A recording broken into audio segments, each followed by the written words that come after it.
మళ్ళీ మీ దగ్గరికి వస్తాను ఆ పాయింట్ మీద. రాంబాబు గారు, మీరు దీని మీద ఎలా రియాక్ట్ అవుతారు? చిరంజీవి గారిని అంత దారుణంగా మాట్లాడినటువంటి వ్యక్తిని ఇద్దరు కలిసి, ఆయన సోదరుడును ముఖ్యమంత్రి గారు కలిసి రాజ్యసభగా డిసైడ్ చేయటంలో ఎలా చూడాలి దీన్ని? ఇది చాలా దురదృష్టకరమైనటువంటి పరిణామం సార్. యాక్చువల్గా ఏంటంటే, ఇప్పుడు ఇందాక తోట త్రిమూర్తులు గారు చెప్పినట్టుగా చిరంజీవి గారిని అన్యాయంగా అనవసరంగా దూషించారు. అప్పుడు ఈ చిరంజీవి గారు పార్టీ పెట్టి అదంతా అయిపోయిన తర్వాత పనిగట్టుకుని దూషించడం కూడా చాలా పరుష పదజాలంతో దూషించినటువంటి సందర్భం అది, అన్నెసరిగా. అలాంటి వ్యక్తికి మీ కూటమి ప్రభుత్వంలో రాజ్యసభకు పంపుతుంటే, అత్యుత్తమైన పదవికి పంపుతుంటే మీరు కాముగా కూర్చున్నారు. ఇది సమంజసమా అనేది ఒక పాయింట్. రెండోది ఏంటంటే, మీ పార్టీ కాని వాడిని, మీకు పెద్దగా సహాయం చేయని వాడిని మాకు సహాయం చేశాడని చెప్పి రమేష్ని తీసుకొచ్చి మీరు పెట్టుకున్నారు. అంటే ఇందాక త్రిమూర్తులు గారు చెప్పినట్టుగా అసలు పవన్ కళ్యాణ్ గారి యొక్క రాజకీయ పార్టీకి తాను నిర్ణయాలు చేసుకునే హక్కు లేదు. చంద్రబాబు నాయుడు గారు ఏ నిర్ణయాలు తీసుకుంటే ఆ నిర్ణయాలను అమలు చేయటమే అనేటువంటి భావన ఇవాళ సర్వత్రా కలుగుతుంది. అదే ప్రత్యేకంగా చెప్పాల్సిన అవసరం కూడా లేదు. అదేదో చెప్పేస్తే సరిపోతుంది తప్ప ఏదో ఇండిపెండెంట్ పార్టీ లాగా, సొంత పార్టీ లాగా ఆయన బిహేవ్ చేయటం పట్లే చాలా అభ్యంతరాలు ఉన్నాయి. ఇది చాలా దురదృష్టకరమైన పరిణామం. రాజకీయాల్లో ఎవరికైనా ఇచ్చుకోవచ్చు, కానీ చెప్పే మాటలు ఏంటి, చేసే ధోరణి ఏంటి అనేది ఇక్కడ మనం గమనించవలసినటువంటి అంశం ఉంది.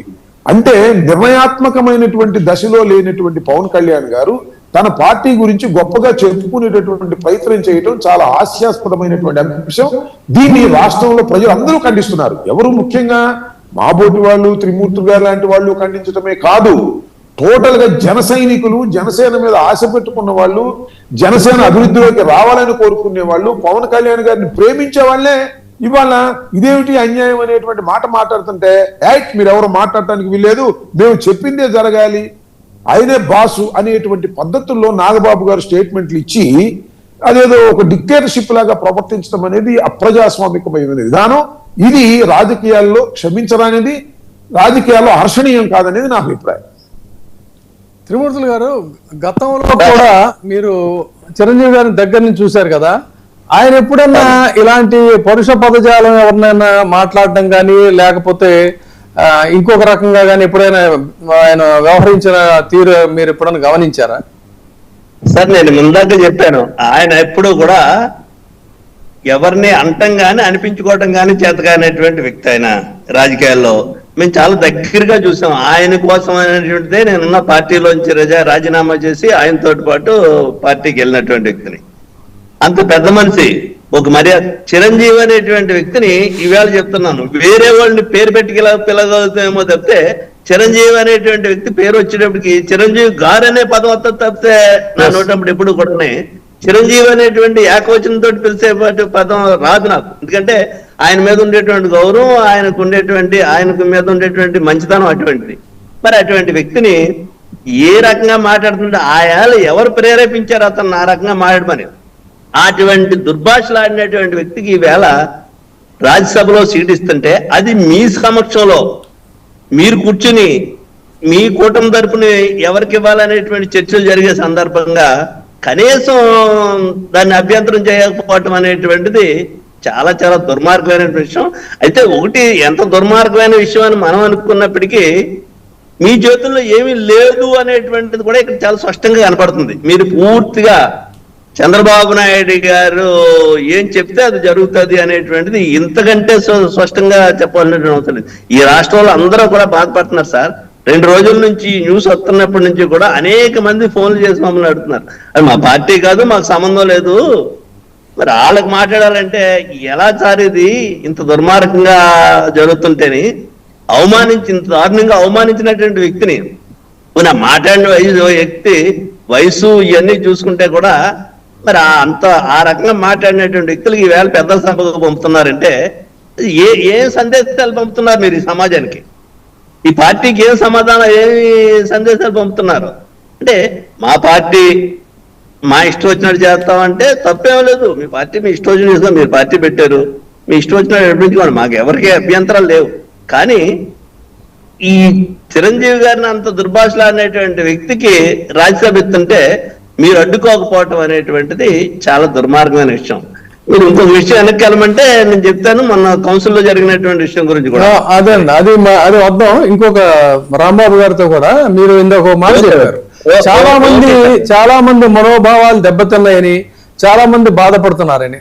అంబటి రాంబాబు గారిని అరెస్ట్ చేసినప్పుడే ఈ రకమైనటువంటి ఒక అసలు రాజకీయాలకి సంబంధం లేనటువంటి వాళ్ళు, తర్వాత జనసేనలో ఉన్నటువంటి వాళ్ళు కూడా స్వయంగా ఆయన దగ్గరికి వెళ్ళి పరామర్శించడం, ఇదేంటి ఇదే తరహా రాజకీయం అని చెప్పని చాలా మంది ఫీల్ అయినటువంటి వాళ్ళు ఆయనకి నైతికంగా కూడా మద్దతు ఇచ్చారు. ఆ రోజున జైలు దగ్గర కూడా మనకు తెలిసిందే. సో ఈ నేపథ్యంలో పెద్ద ఎత్తున రాష్ట్ర వ్యాప్తంగా మరి ఏ వర్గం అయితే జనసేనకు మద్దతు ఇచ్చిందో అటువంటి వాళ్ళంతా కూడా సీనియర్ మోస్ట్ లీడర్స్ దగ్గర నుంచి మిగతా వాళ్ళంతా కూడా త్వరలో సమావేశం కాబోతున్నారని, మీరు ఆ కార్యక్రమానికి హోస్ట్ చేయబోతున్నారని తెలిసింది. యాక్చువల్గా ఆ రోజు బీజం పడింది రాంబాబు గారి విడుదల రోజు కానీ అరెస్ట్ రోజు కానీ. అది నిజమేనంటారా? నాకు తెలిసినటువంటి సమాచారం చాలా పెద్ద స్థాయిలో ఈ వర్గం లీడర్స్ అందరూ, అంటే నేను డిస్క్లోజ్ చేయొచ్చు చేయకూడదా కానీ అడుగుతున్నా మిమ్మల్ని, నిజమేనా అది? కాదు, అది సందర్భం వచ్చినప్పుడు మీకు చెప్పకుండా చేసేది కాదు, సీక్రెట్ కదా, అది మా పార్టీకి సంబంధించిన విషయం. ఇప్పుడు రాష్ట్రంలో జరుగుతున్నటువంటి పరిణామాల మీద చర్చించుకోవాల్సినటువంటి బాధ్యత ఈ సామాజిక వర్గానికి సంబంధించినటువంటి బాధ్యత గల వ్యక్తులుగా ఈ సామాజిక వర్గం యొక్క గతంలో ఉండేటువంటి పరిస్థితులు ఏంటి, ఈ రోజు ఉండే పరిస్థితులు ఏంటి అనేటువంటి దాని మీద చర్చించుకునేటువంటి దానికి ఒక మాట మా పార్టీ పరంగా అనుకున్నాం. అది మా మిత్రులతో జరిగేటువంటి సమావేశం. అది తప్పకుండా మీనాడు కూడా చెప్తా, అదేం సీక్రెట్ సమావేశం ఏం కాదు అది. ఓకే అండి. రాంబాబు గారు మీరు ఇప్పుడు సరే, ఒక అభ్యర్థి ఏమో ఇలాంటి వ్యక్తి, ఇంకొక ఆయన ఎయిర్ కోస్టా అని చెప్పని ఏర్పాటు చేసి దాన్ని మొత్తం బ్యాంకు పబ్లిక్ మనీ అంతా కూడా పూర్తిగా దివాళా తీసిన పరిస్థితి. తర్వాత ఇందాక మీరు ఒక వీడియో, పర్యావరణ అనుమతులు లేకుండా నదీ గర్భంలో కట్టడాలు కట్టి ఎన్జిటిని కూడా కాదన్నటువంటి పరిస్థితుల్లో నిజానికి అసలు బాధ్యత కలిగినటువంటి వాళ్ళు ఎవరు కూడా ప్రజాప్రతినిధులు అందులో ఉండకూడదు. కానీ సాక్షాత్తు ముఖ్యమంత్రి అక్కడ ఉండటం, తర్వాత అలాంటి అనుమతులు లేనటువంటి ఒక వేదిక, ప్రజావేదిక అనేటువంటి దాన్ని కూలదోస్తే అది చట్టబద్ధంగానే జరిగినటువంటి పరిస్థితి. దాన్ని హర్షించాల్సింది. కానీ ఆ రోజున వాళ్ళకు ఉన్నటువంటి బలమైనటువంటి మీడియా ద్వారా అదేదో ఒక పెద్ద మహాపరాధం లాగా, చాలా నేరం లాగా చేశారు. మరి ఇందాక వారి నోటి నుంచే విన్నాం మనం, ఈ ప్రకృతి పర్యావరణానికి ఇదని చెప్పని.